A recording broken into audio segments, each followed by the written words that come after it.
वाटत असतं. आणि अशा या लक्ष्मीला आपल्याकडे ये असं म्हणणारा एक भावपूर्ण अर्थ कानडीच्या एका गीतामध्ये आपण भीमसेन जोशींच्या आवाजामध्ये बरेच वेळा ऐकलेले. आपण या सगळ्यांना त्याची अतिशय मोहिनी पडलेली आहे. भाग्यदा लक्ष्मी बारम्मा, हे लक्ष्मी तू माझ्याकडे ये. म्हणजे ती सगळ्यांच्याकडेच जाणार असती, पण ती चंचल आहे, त्यामुळे ती माझ्याकडे यावी अशी अपेक्षा करणारं हे गीत, त्याचा भावार्थ आज आपल्याला भारतीताई आपल्याला समजावून सांगण्याचा प्रयत्न करणार आहेत.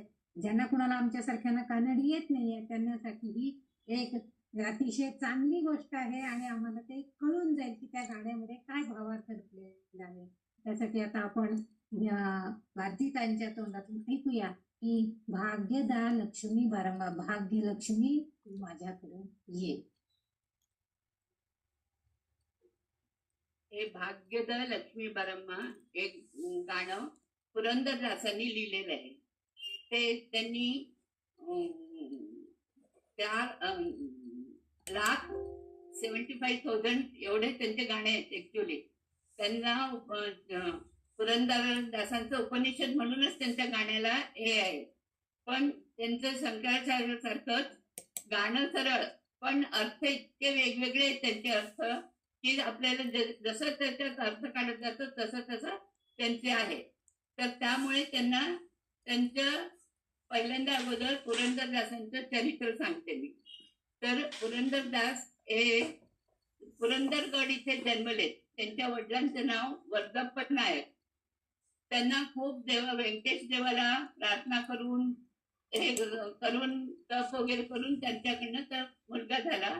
त्या मुलाला श्रीनिवास असं नाव ठेवलं. त्यांचं मोती वगैरे सोन्या चांदीचं वगैरे दुकान होतं. तर एकच हे गोष्ट म्हणजे ते श्रीनिवास पुढे त्याने चिनप्प नाईक म्हणून म्हणतात. तर त्यांचं एकच गोष्ट असं होतं की भयंकर कंजूस होतं ते. त्या म्हणजे घरात सुद्धा धान्य वगैरे बायकोला असे मापून वगैरे देत होते. एवढंच करायचं एवढंच करायचं एवढंच त्यांचं हे होतं. त्यामुळे काय झालं ते, मग देवाला माहित होतं की हा मनाने खूप चांगला आहे, पण त्यांच्यात तो जो आहे जुकूनपणा हे आहे ते त्याच्याकडनं काढून घ्यायला पाहिजे, काहीतरी करायला पाहिजे. म्हणजे हा देवाची त्याला पुढचं सगळं माहित असते. म्हणून तो एक दिवस ते दुकानात बसलेले असताना एक ब्राह्मणाचं रूप घेऊन आला त्यांच्याकडे आणि त्यांना सांगितलं की मला माझ्या मुलाचं मी मुंज करणार आहे, मला काहीतरी मदत कर. तर मदत तर सोडा, तो काम करून सुद्धा पैसे देत नव्हता. तर काही असलं कसलं काही नाही, तुम्ही काहीच पण सांगता मी देणार नाही मी देणार नाही म्हणून खूप तो पण मागणार आणि हा पण नाही. शेवटी तो कंटाळून ब्राह्मण काय म्हणतो त्याच्या घरी जातो. देवाचं हे असतं ते. तर घरी गेल्यावर ते बायको त्याच्या उलट असते, सरस्वती तिचं नाव. ती भयंकर धार्मिक आणि कोणाला पण काही पण उठून देणार वगैरे असं असते, अगदी कनवाळू असते. तर तो अगदी येऊन म्हणतो की माझ्या मुलाचं मी मुंज करणार आहे, मला कसं तरी काहीतरी थोडं मदत करा. तर काय करावं सुचत नाही. तिच्या हातात तर काहीच नसते, घराचं धान्य सुद्धा तो हे करत असतो. तर तो शेवटी ती काय म्हणते, तिची नस आलेली असते तिला. ते तर माझ्या माहेरवरून आलेले आहे आणि माझ्याकडे देण्यासारखं तेच आहे म्हणून ती नस उचलून त्याला देते, हे विक आणि तुला जितकं पैसा पाहिजे तो कर, तू तुझ्या मुलाचं मुंज करून टाक. तर तो पण काय करतो, ते घेऊन बरोबर याच्याच दुकानात येतो आणि तू काहीतरी ठेवून पैसे माग म्हणाला होतास ना, हे माझं घे, तू नस आणलीये मी आणि ते ठेव आणि मला हे दे, पैसे दे. तर तो त्याला एकदम संशय येतो, हातात गेलेलंच असतं. ही नस कुठून आणली, मला एका गृहिणीने दिले, ते एक 5 मिनिटं थांब म्हणून आतल्या कपाटात अगदी लॉकर मध्ये घालून तो सगळं ते घेऊन येतो. नस भर घरी येतो, नस तिथे ठेवून आणि म्हणतो, घरी आल्याबरोबर तो बायकोला सांगतो की तुझी नस कुठे आहे. आता तिला कळतं की माझं काही आता खरं नाहीये, हा काही पण करेल, त्या ब्राह्मणाला पण त्रास देईल, मला पण त्रास देईल. म्हणून ती कंटाळून देवापुढे बसून विष घेऊन टाकावं म्हणून देवापुढे बसून विष घेणार असते आणि त्या विषाच्या वाटेत बरोबर टन म्हणून आवाज येतो. तर ते नस तिथे येऊन पडते. पडल्याबरोबर ते भराभर जाऊन ते नस त्याला देते आणि तो घेऊन आत गेला तर त्या तिजोरीत ते नस नसते आणि त्यावेळेला त्याला एकदम ज्ञानंद व्हायचं, मी काय फालतू याच्यासाठी पैशासाठी ते करत असतोय, माझ्या जीवनाला काही अर्थ नाही, मी पण गेलं तरच मला सगळं मिळणार आहे. म्हणून तो सगळं त्याग करून पुढे व्यासराजांच्याकडे जाते आणि त्यांनी त्याला पुरंदरदास म्हणून नाव दिले आणि त्यांनी सगळीकडे हे भजनाचं गाण्याचं पद्य करत फिरत राहिले. शेवटी हम्पी ते त्यांनी देहत्याग केला. तर त्यांचे कितीतरी असे आहेत की आपल्याला अजून सापडलेच नाहीत. त्यांचे कविता म्हणा, पद्य म्हणा, काही म्हणा, पण प्रत्येक पद्यामध्ये, प्रत्येक गाण्यामध्ये शंकराचार्यांचा काही अर्थ गूढ अर्थ असतो, तसाच अर्थ त्यांच्या प्रत्येक याच्यामध्ये आहे. तर ते काय झालं, आता मी त्यांचं भाग्यद लक्ष्मी बरमा हे त्यांचं अगदी चांगलं गाणं आहे ते. आणि प्रत्येक कर्नाटकामधील प्रत्येक स्त्री लक्ष्मीची पूजा करताना हे म्हणतेच आणि सगळ्यांच्या आवाजात हे गाणं आहे. तर त्या गाण्याचा अर्थ सांगण्याचा मी प्रयत्न करते. श्री लक्ष्मी व्यंकटेश प्रसन्न. श्री गुरुभ्यो नमः. श्रावण मासात आपण लक्ष्मीची, श्रावण मास हा अगदी पवित्र महिना, त्या महिन्यात आपण लक्ष्मीची स्थापना करतो. लक्ष्मी आपल्या घरी यायला तयार झाली आहे आणि ती तयारी होते. मोठे मोठे माणसं येणार म्हणजे आपण कसं तयारी करतो, तसंच लक्ष्मीची पण आपण तयारी करतो. सगळं रांगोळी घालतो, तोरण वगैरे बांधतो, आपल्या घरी कसं कसं आहे तसं त्याप्रमाणे त्यांची आराधना करतो, सगळं करतो. तर पुरंदरदासांनी सांगितले, लक्ष्मी सगळी तयार होऊन तुमच्या दारावर थांबली आहे, तिला तुम्ही आज बोलवतात, पण तिला काय मला घेऊन ये हे त्यांनी त्या 5 कडव्यामध्ये सांगितलंय. म्हणजे मला काय काय पाहिजे तू येताना घेऊन येतेस ते मला दे, असं त्यांनी विनवणी करत केलंय. तर पहिलं काय आहे, म्हणजे लक्ष्मी म्हणजे सगळं ऐश्वर्य, सुख, समाधान याची देवता आहे. ती भगवंताचं चिन्ह त्याच्यावर ठेवलेलंच आहे, म्हणूनच तिला लक्ष्मी असं म्हणतो. ती भाग्य देणारी लक्ष्मी आहे. ती 2 अर्थांनी जगन्माता आहे.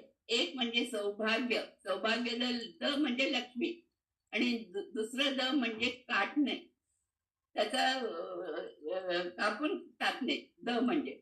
तर ती कसं आहे, ते जसं आपल्याला जितकं सौभाग्य देते तसंच आपल्या चुका, आपले पाप ते कापून टाकायचं सुद्धा तिच्यात सामर्थ्य आहे. महाभारतात इंद्राने लक्ष्मीची प्रार्थना केली आहे. इतकी छान प्रार्थना केली आहे त्यांनी की लक्ष्मी कुठे राहते, कसं करते, कशी येते. तर त्यातच त्यांनी सांगितलंय, ज्या घरात शांती, ऐश्वर्य, सुख, समाधान हे सगळं असलं तर ती सगळं भरभरून देते. परंतु त्याचं चिंतन करत ज्या घरात स्पष्ट मंत्र, भक्ती, कीर्तन, वाचन चालते, ते सगळं घर शुद्ध, पवित्र आहे, ते स्वच्छ आहे, अशा घरात लक्ष्मी येते. ते वेळ वाया घालवत अशुद्ध, असंस्कृत, असभ्य असं घरात लक्ष्मी कधी येत नाही. लक्ष्मी ही माझ्या एकटीची नाही, ती सगळ्याची आहे. ती जगदंबा आहे, सगळ्या जगाची आई आहे. आणि दासांनी सौभाग्य म्हणजे फक्त पैसा मागितला नाही, तर पद्मनाभाचं भजन, त्या भगवंताचं चिंतन करण्यामुळे भक्ती करते सुद्धा एक प्रकारचं सौभाग्य आहे. त्याचं सौभाग्य मला दे. हेज्जे मेले हेज्जे निपुत, म्हणजे पावलावर पाऊल ठेवून. आपण त्या लक्ष्मी शोभांमध्ये बघितलंय की देवाच्या, व्यंकटेश देवाच्या पावलावर पाऊल ठेवून ये, म्हणजे तो आलेलाच असतो त्याच्याकडे. इथे दुसरा पण आहे की तू सावकाश ये, तुझ्या पावलावर पाऊल टाकू नये, कारण मला एकदम पैसा आला तर तो नको आहे. तेवढा पैसा आला त्याच्याच होईल. मला रात्रीतील काळा पैसा नको आहे. दुसऱ्यांच्या मनाला दुःख देऊन नको आहे. त्यांना फसवून दिलेला पैसा नको आहे. श्रम करून चांगल्या रीतीने सावकाश एक एक पाऊल घेऊन परिश्रमाने, प्रामाणिकपणाने मला पैसा मिळेल. ते पण पायातील पैंजणांचा आवाज करतच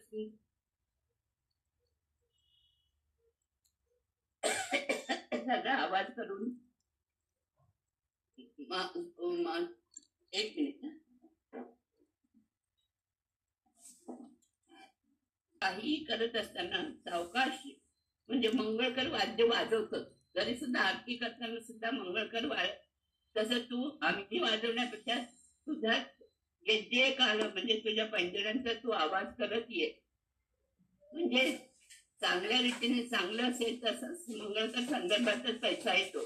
आणि त्या पैशाचं जितकं महत्व आहे तितकं त्याचा वापर करणं पण महत्वाचं आहे. भागवतात सांगितले, धनम ही धर्म फल, मी मिळवलेला पैसा सार्थकी लागू दे, असं आहे ते. म्हणजे धर्मापासून मिळवलेला पैसा मी धर्मासाठीच नियोग करू दे. तो पैसा साधू सज्जन लोकांना साठी खर्च करू दे. मी वाईट गोष्टीसाठी अव्यवहार करण्यासाठी मला तसला पैसा नको आहे. दान देताना सेवा करताना अशा वेळेला तू ये. नंतर मज्जिगे ओळगीनं बेंडणे यांचे म्हणजे ताक करत असतो, त्या ताकातील ताक करताना कसं ते लोणी हळूहळू वर येते तसं तू ये. म्हणजे माझा परिश्रम करून येतो, मला पैसा पाहिजे. अगदी घुसळताना आपण कितीतरी वेळ घुसळत असतो आणि नंतर तो लोणी येतं. त्याप्रमाणे तू मला परिश्रम करून अंतर्बाह्य सगळ्या रीतीने मी शुद्ध झाल्यावर तशी तू ये घरात ये. प्रामाणिकपणाने श्रमाने आलेला पैसा आपल्याला समाधानच देतो. आपण तो धैर्याने खायचं प्यायचं सगळ्याच ठिकाणी आपण त्याचं विनियोग करू शकते. याप्रमाणे ऐश्वर्याचं भाग्य, ज्ञानाचं भाग्य, तसंच भगवंताचं स्मरण करण्याचं पण भाग्य आम्हाला देणारी तू आई आहे. आमच्या मनात घरात ये म्हणून दासांनी आपल्याला सांगितलंय.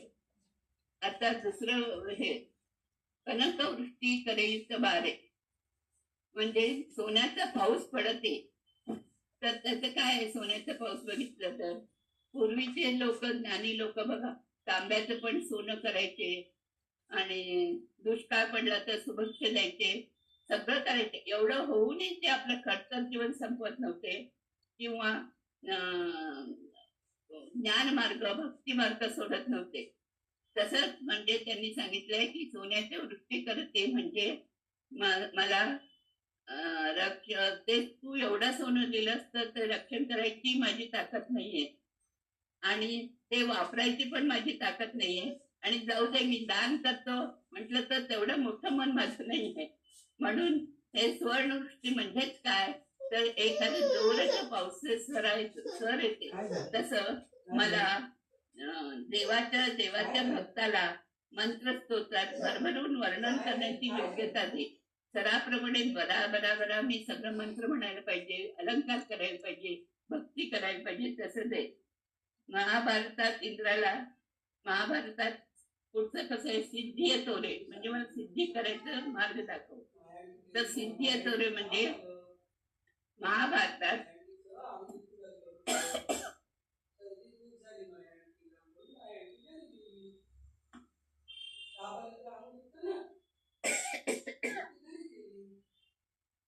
लक्ष्मीने इंद्राला सिद्धीचा मार्ग दाखवला आहे. त्यांनी पूर्ण इंद्राला सिद्धी कसं करायचं, सिद्धी मिळवायचं कसं, तसंच मनोभिमानी रुद्रदेवाला पण ते सांगतात. तिने सांगितलं आहे तसंच मला पण सिद्धीचा मार्ग दाखव. मन के मानवा सिद्धी तोरे म्हणजे माझ्या मनाला सिद्धी कसं करायचं याचा मार्ग तू मला दे. नंतर दिनकर कोटी सूर्य तोरत म्हणजे एका सूर्याचाच इतका प्रकाश पडतो तर कोटी सूर्याचा कसा प्रकाश पाडत तू झळकते. म्हणजे आपण बघणार प्रत्येक दिवस सृष्टी करताना तो सूर्य नारायणाचा औषध असलेला त्याचं स्तोत्र गायत्री जप, अजून सूर्याचे काही वर्णन असले तर ते पठण करण्याचे बळ मला दे. मला सिद्धी दे. 100 कोटी सूर्यासारखे प्रकाशित आहे माझं, मला प्रकाशित होऊन माझं मन अंतर्बाह्य प्रकाशित होऊ दे. तसेच सिद्धी मला दे. आता जनकर आहे ना कुमारी बेग म्हणजे त्यांनी बाकी कोणाचं दिलं नाही पण सीतेचं उदाहरण दिलंय. जनकरायनं म्हणजे जनकराज्याची मुलगी. का तर सीता देवी जनकराज्याची मुलगी आहे. ती त्याला मुलगी म्हणून तर परंतु यज्ञ करताना मिळालेली मुलगी आहे ती त्याला जन्मलेली नाहीये. पण तू त्याला वडिलांचं स्थान दिलंस. जसं ते सांगतात की तू त्याला कसं वडिलांचं स्थान दिलंस, तर तू त्याच्या पोटातच नसलं तरी मुलगी म्हणून जनक राजाला वडिलांचं स्थान देऊन सद्गती दिलीस, अनुग्रह केलंस.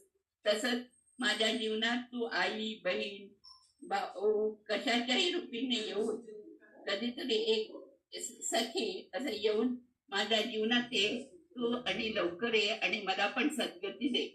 माझ्या सगळ्या सौभाग्य देशाची महालक्ष्मी तू लवकरच ये. तू माझ्या घरात मनात लवकर लवकर ये. तू मला सौभाग्य देणारी आई आहेस. माझ्या लाडक्या मुलीच्या प्रमाणे तू घरात लवकर ये. तिसरं हे अत्युत्त गलदे भक्तर मने एवढू नित्य महोत्सव नित्य सुमंगल. आई तुला चंचला म्हणून नाव आहे. तू कधीही कुठेही फार दिवस राहत नाहीस. त्याला इतिहास आहे. फारच पुण्य केलं असेल तर ते धन काहीतरी नातवापर्यंत राहतं, नाहीतर त्यांच्याच जीवनात शेवटी शेवटी आपण त्यांना भिक्षा मागायला बनले आहे. म्हणून मला हे लौकिक सुख नकोच आहे. मला त्याचं दुःख पण नको आहे. तर तू ज्ञानाच्या रूपाने, साधनेच्या रूपाने, शांती समाधानाच्या रूपाने, भक्तीच्या रूपाने हे सगळ्यांचं घेऊन हे भाग्य देवता म्हणून ये. अशी भाग्य देवता तू इकडे तिकडे जाऊ नकोस.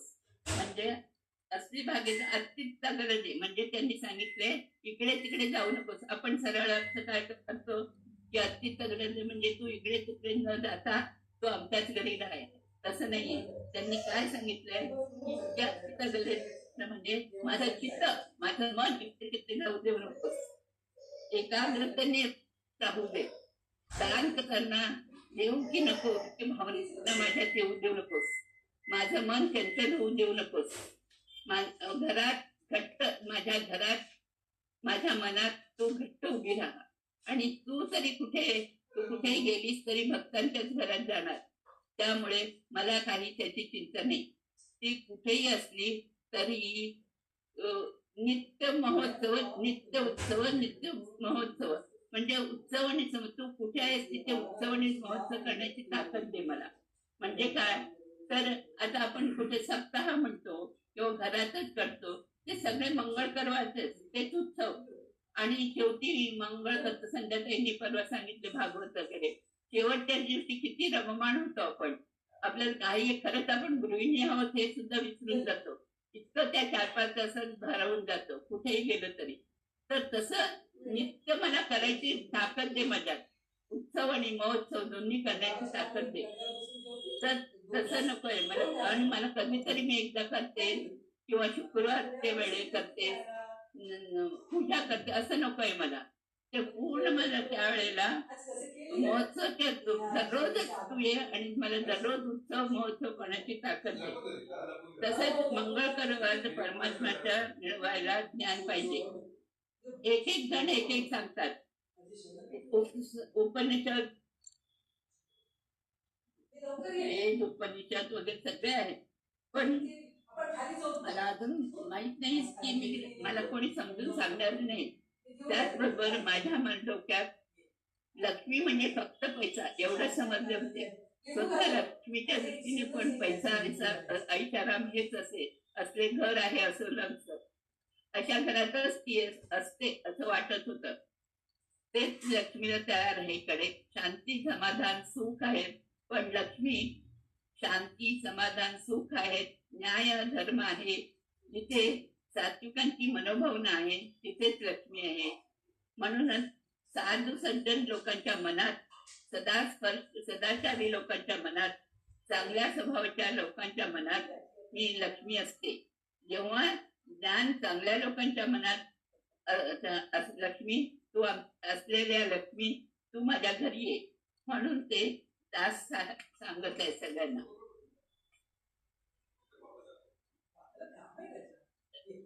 आता तू जगन्माता आहेस. कुंकुमंकित पंकज लोचने व्यंकटरमणन भिंकदराणी. म्हणजे संख्येला भाग्य करतो, म्हणजे कितीतरी भाग्य तू मला दे. म्हणजे तू द्यायला लागलीस तर मी 2 हाताने सुद्धा काही घेऊ शकत नाही. तसंच तू परत घेऊन गेली तरी मला 2 हातांनी किती म्हणून मी ते लपवून ठेवू शकत नाही, मोजू शकणार नाही इतकं भाग्य. खरं म्हणजे तू अगोदरच मला खूप भाग्य दिलंयस. तर हे आता दिलेलं खूप न मागताही तुम्हाला खूप दिलंयस. सुंदर शरीर दिलं आहेस, देवाचे वैभव बघायला डोळे दिले आहेत, देवाचे मंत्र भजन गायला कान दिले आहेत, तसेच ज्ञान वेद उपनिषद वाचण्यासाठी तोंड दिले आहेत, तुझी पूजा अलंकार करण्याकरता हात दिले आहेत, पवित्र ठिकाणी जाण्यासाठी पाय दिले आहेत. मानाचं माहित नाही तरी पवित्र असं काय काय दिलंय मलाच माहित नाही की तू पवित्र असं काय काय मला दिलं आहेस. एक चांगल्या घरात मला जन्म दिलाय. कधी हेच पाहिजे तेच पाहिजे वैभव पाहिजे असं मागितलं मी कधी नाही, तरी तू मला सगळं दिलं आहेस. पण माझी दुराशा काही संपत नाही. मला हे नाही ते नाही म्हणत मागतच असतो. मला का नाही म्हणून दुःख करत असतो. पण मला का दिलं नाही याचा विचार करत न करता दुःख करण्यापेक्षा त्यातच आनंद मागून घेण्याचं धैर्य दे. एवढंच मागते मी तुला. एवढं सगळं तू दिलं आहेस, अगणित संपत्ती करत दिलाय, तर ते सगळं देताना बांगड्यांचा सुंदर आवाज करत ये. भाग्य माझं भाग्य वाढवते. तसंच मंगळकर वाद्याचे आपण काय पायाचं बघितलं हाताचं बघितलं सगळं मंगळकर वाद्य आहे. तर तू येताना मंगळकर आवाज करते. तू तुझ्या बरोबर येऊन मंगळ कार्य होत आहे. तसंच कुंकूचं धारण करून तू डोळ्यापुढे आली की तू पूर्ण सुशोभित अशी देवी वाटते. सुंदर चित्र डोळ्यापुढे येते. आंतरिक लेप लावल्यावर अलंकारिक होऊन कपाळावर पूर्ण कुंकू लावून असं चित्र डोळ्यापुढे येते. कुंकुमाचा अर्थ कुंद करते म्हणजे काहीही अडचण येऊ नये असं. कुंद म्हणजे अडचण कानडी, तर ते काही येऊ नये म्हणून कुंकू लावताना आपण केव्हाही समर्पणपणाने लावून घ्यायचं. एक कुंकू लावताना आठवण करा देवाचं आणि लक्ष्मीचं. म्हणूनच आरोग्य नष्ट करणारे कुंकू लावू नका. तुला बघितल्याबरोबर तुझ्यासारखं सुंदर वजन मला पण दे असं वाटतं. कारण आज तुझे कमळासारखे डोळे, तुझ्या हातात कमळ आहे, तुझा चेहरा कमळासारखा आहे. कमळ चिखलातच उगवते, तिथेच राहते, पण त्याला त्याचा लेप होत नाही. तसंच मला पण संसाराचं सुख दुःख मोह काम याचा काही लेप न होता सुंदर जीवन जगण्याचं भाग्य दे. तू सुंदर फुललेल्या कमळासारखी आनंद देते.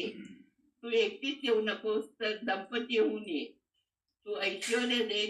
व्यंकट वे म्हणजे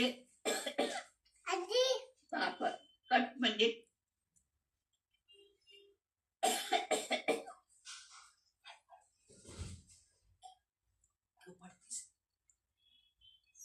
मारून टाकायचं. तर माझ्यातले सगळे दोष वगैरे मारून टाकून कशाची कमतरता नाही. हे महालक्ष्मी तू सौभाग्याची लक्ष्मी अशीच आहे. महालक्ष्मी तू माझ्या घरी आलेली मला स्पष्ट दिसत नाहीये. म्हणून मग हे समजायचे असेल तर साखर तुपाची नदी वाहते असं त्याचा अभिप्राय आहे. म्हणजे तू आलीस हे कसं मला कळणार, तर त्यावर त्यांचा अभिप्राय आहे. खरं म्हणजे लक्ष्मीचं दुसरं नाव आहे घृत प्रतीक. घृत म्हणजे तूप. तर म्हणूनच देवापुढे तुपाचा दिवा लावतात. त्या तुपात लक्ष्मीचं सन्निधान आहे. म्हणूनच देवापुढे तुपाचं दिवा लावताना आपण देवाने जे नैवेद्य लावतो तसंच आपण जे नैवेद्य करतो समर्पण करतो त्यावेळेस तुपाशिवाय कधीही करत नाही. तसंच ब्राह्मणांना वगैरे वाढताना सगळं वाढून झाल्यावर तूप वाढतो.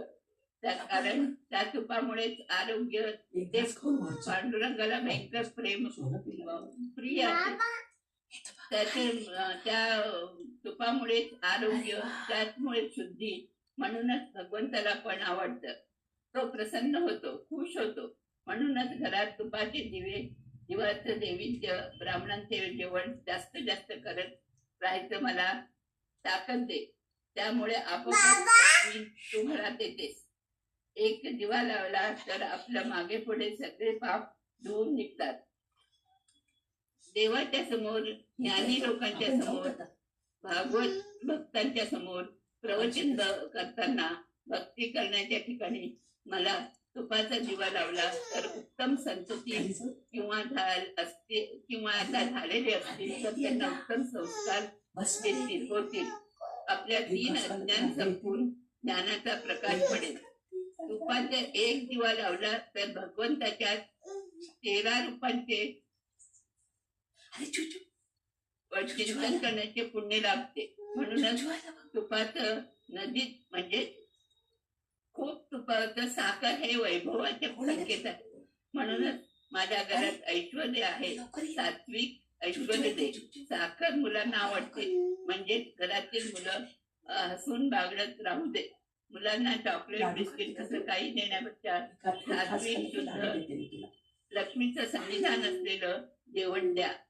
शुक्रवारी म्हणजे फक्त शुक्रवारच नाही तर तू केव्हा आलीस तरी तो दिवस शुक्रवारच असेल. आणि जेव्हा पैसा अधिकार आला की मी भौतिक सुखात रमेन. मला तसं नको आहे. देव धर्म विसरून जायला नको आहे. म्हणून मी तुझ्या शुक्रवारी पूजा करत आहे. किंवा तू येऊन दाखव मी आले आहे. कारण माझ्यातील पूजा करायला ज्ञान भक्ती कमी पडत आहे. जेव्हा तू येऊन मी तुला बोलवत आहे. तू माझ्या जवळ ये. सगळ्या देवांची शक्ती दे. म्हणून तू माझ्यावर आपुलकीने करुणापूर्ण प्रेमाने दया दाखवते. मला आता त्याची फार गरज आहे. तुम्ही आदर्श दंपती आहात. दंपती असतील, खूप दंपती असतील, पण तुम्ही नित्य दंपती आहात. त्या पुरंदर विठ्ठलाची तू राणी आहेस. ते देश कालाची तुमचं दाम्पत्य आहे. त्या परमात्म्याला अत्यंत प्रिय आहेस. त्याला पाहिजे तू जवळची आहेस. छत्र चामर चक्र सगळं काही तूच आहेस. त्याची सेवा करण्याचाच तुला आनंद अनुभवत आहेस. अशी ही महालक्ष्मी मी चूक केले तरी तू त्याचा नाश करत तुम्ही दोघेही माझ्या घरच्यांना, गावाला, देशाला, प्रपंचाला सौभाग्य दे. देवाचं दर्शन दे. सर्वजण शांती सुखाने राहू दे. तू लक्ष्मी नारायणाची बरोबर आलीस तर नारायणची प्रार्थना करत आहेस. आम्हाला तुम्हा दोघांनाही पूर्णपणे अर्थ करून घेण्याची एवढी आमची ऐकतही नाही. पण थोडं तरी लक्ष्मी भक्ती करत, उपासना करत, शुक्रवारची म्हणजे प्रत्येक करायच्या वेळी शुद्ध करायच्या वेळेस तूच नारायणाच्या अनुग्रहासह प्राप्त होईल. तसंच म्हणूनच तू नारायणाच्या बरोबर येऊन भगवंताचं दर्शन करून देऊन ज्ञानावर देणारी सगळे जण शांती समाधानी जीवन चालवायला अनुग्रह दे. सुरळीतपणे चालायला म्हणूनच दादांनी सांगितलेले अर्थ समजून घ्यायला आशीर्वाद द्यायला पाहिजे. म्हणूनच तुझा अनुग्रह प्राप्त होऊ दे. तू सगळ्यांना आरोग्य, मला, माझ्या सखींना, माझ्या कुटुंबाला सगळ्यांना आरोग्य ऐश्वर दे. साधना करण्याची, सिद्धी करण्याची करण्याचं भारच दे. अशी ही मी लक्ष्मीला प्रार्थना करते. एवढंच काय तर त्यांनी पुरंदरदासांनी 5 याच्यामध्ये पैसा कसं पहिल्या याच्यात पैशाच्यासाठी सांगितले, पण ते धर्मासाठी, दुसऱ्याच्या सिद्धी करून घेण्यासाठी सांगितले. तिसरी चंचल मन नको, एकाग्रता अतित्त गरज ते सांगितले. चौथ्याला सुंदर जीवन म्हणजे मोह न बांधता कशातही कमळासारखं राहण्यासाठी. आणि 5वं म्हणजे जीवन चांगलं होण्यासाठी, सुरळीत होण्यासाठी प्रार्थना, देवाची पण प्रार्थना करत आहेत. असं त्यांनी पूर्णपणे त्या सौभाग्याच्या लक्ष्मीचं वर्णन केलं आहे. श्रीकृष्ण अर्पण. नमस्तुभ्यं नमस्तुभ्यं सुरेश्वरी हरे नमस्तुभ्यं नमस्तुभ्यं दयानिधे नमस्तुभ्यं दयानिधे.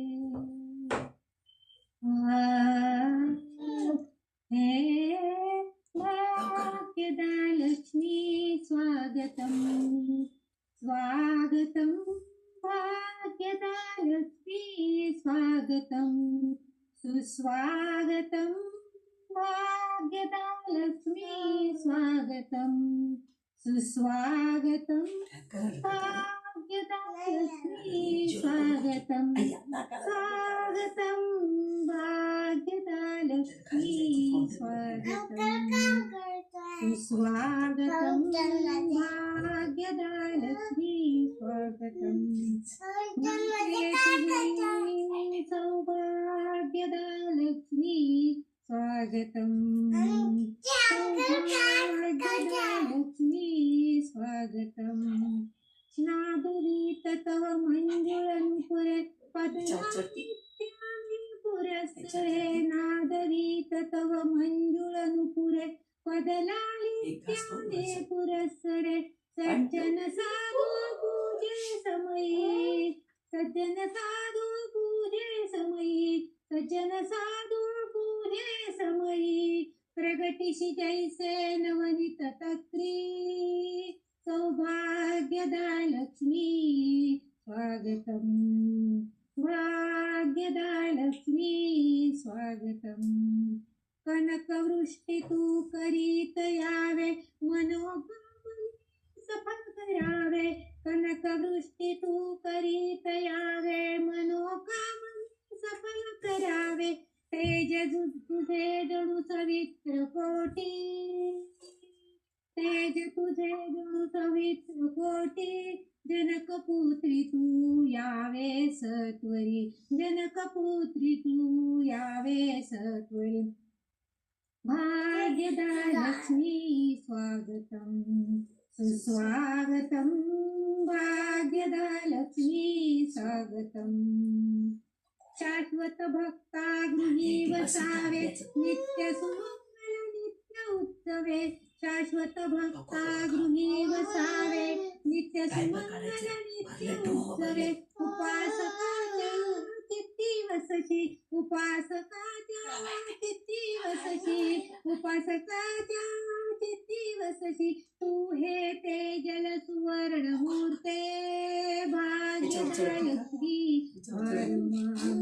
भाग्यदा लक्ष्मी स्वागतम सुस्वागतम भाग्यदा लक्ष्मी स्वागतम लख लख कंकण शोभित हस्ते अगणित सुख संपत्ती दात्रे लख लख कंकण शोभित हस्ते अगणित सुख संपत्ती दात्रे कुंकुमांकित पंकज लोचने कुंकुमांकित पंकज लोचने वेंकटरमण नृपाच्या राज्ञी भाग्यदा लक्ष्मी स्वागतम सुस्वागतम भाग्यदा लक्ष्मी स्वागतम सुस्वागतम भाग्यदा लक्ष्मी स्वागतम नमिते तुझमी सौभाग्यदा लक्ष्मी स्वागतम शुक्रवारच्या पूजे समयी घृत शर्करा प्रसाद वाही शुक्रवारच्या पूजे समयी घृत शर्करा प्रसाद वाही अळगिरी रंगाच्या भाग्ये तू अळगिरी रंगाच्या भाग्ये तू यावे पुरंदर विठ्ठल राणी भाग्यदा लक्ष्मी स्वागतम सुस्वागतम भाग्यदा लक्ष्मी स्वागतम नमो भाग्यदा लक्ष्मी स्वागतम सुस्वागतम सौभाग्यदा लक्ष्मी स्वागतम सुस्वागतम भाग्यदा लक्ष्मी स्वागतम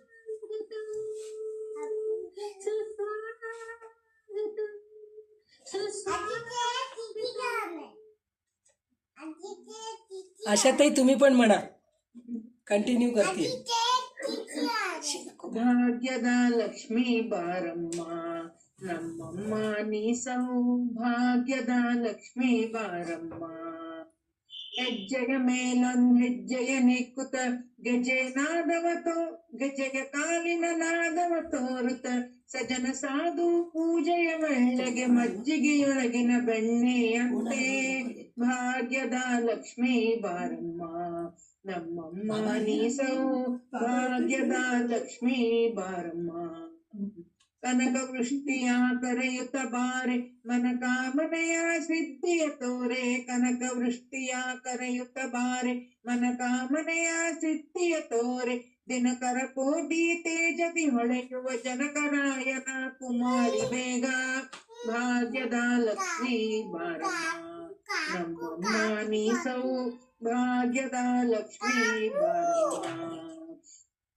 ಅತ್ತಿತ್ತಗಲದ ಭಕ್ತರ ಮನೆಯೊಳು ನಿತ್ಯ ಮಹೋತ್ಸವ ನಿತ್ಯ ಸುಮಂಗಳ ಅತ್ತಿತ್ತಗಲದ ಭಕ್ತರ ಮನೆಯೊಳು ನಿತ್ಯ ಮಹೋತ್ಸವ ನಿತ್ಯ ಸುಮಂಗಲ ಸತ್ಯವ ತೋರುತ ಸಾಧು ಸಜ್ಜನರ ಚಿತ್ತದಿ ಹೊಳೆಯುವ ಪುತ್ಥಳಿಗೊಂಬೆ ಭಾಗ್ಯದ ಲಕ್ಷ್ಮೀ ಬಾರಮ್ಮ ನಮ್ಮಮ್ಮ ನೀಸೌ ಭಾಗ್ಯದ ಲಕ್ಷ್ಮೀ ಬಾರಮ್ಮ ಸಂಖ್ಯೆ ಇಲ್ಲದ ಭಾಗ್ಯವ ಕೊಟ್ಟು ಕಂಕಣ ಕೈಯ ತಿರುವುತ ಬಾರೆ ಸಂಖ್ಯೆ ಇಲ್ಲದ ಭಾಗ್ಯವ ಕೊಟ್ಟು ಕಂಕಣ ಕೈಯ ತಿರುವುತ ಬಾರೆ ಕುಂಕುಮಾಂಕಿತ ಪಂಕಜ ಲೋಚನ ವೆಂಕಟರಮಣನ ಬಿಂಕದ ರಾಣಿ ಭಾಗ್ಯದ ಲಕ್ಷ್ಮೀ ಬಾರಮ್ಮ ನಮ್ಮಮ್ಮ ನೀಸೌ ಭಾಗ್ಯದ ಲಕ್ಷ್ಮೀ ಬಾರಮ್ಮ ಸಕ್ಕರೆ ತುಪ್ಪದೆ ಕಾವ್ಲೆ ಹರಿಸಿ ಶುಕ್ರವಾರದ ಪೂಜೆಯ ವೇಳೆಗೆ ಸಕ್ಕರೆ ತುಪ್ಪದೆ ಕಾವ್ಲೆ ಹರಿಸಿ